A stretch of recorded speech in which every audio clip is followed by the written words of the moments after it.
Hi guys, mo din na ang atong update sa ato ang mga alagang manok. So karon guys, naglagay na sila ng screen dun sa pinakakulungan nila. Kasi medyo maluwag pa ang ilahang kulungan. So kailangan butangan siya og screen para dili sila mga manglusot ang ilang mga tiil.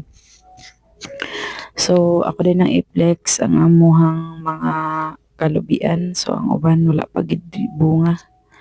Mao daday na ang ato ang mga kalubinan. So mao na humana na siya nakuprasan, mao na lang nabili ng mga butong. So paabot na lang sa ta na magka kupras na pud ta sa sunod. So mo na siya kulay orange na siya nga butong. Tapos diri na pud tayo ta sa ato ang mga kulungan. So mo nang ato ang kulungan, mo nang ato ang mga manok. So atong mga manok nagluya-luya gyud kay naimpatso sa ilahang bahog.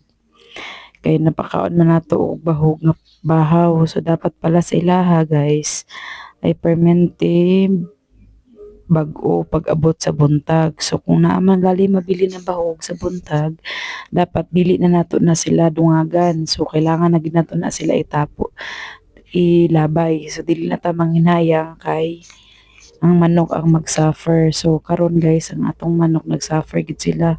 Medyo nagkasakit gid sila, medyo nagluya ang uban. Kaya naimpatso sila sa ilang mga gipangkaon. So lesson learned lang jud nato na sa sunod di na gid ta dapat mohatag og mga bahaw nga pagkaon. So karon guys, kaluy-an na mapud noon ang ato ang mga manok, medyo okay na. Laban lang, so dapat na sila itlog kasi 3 weeks naman sila.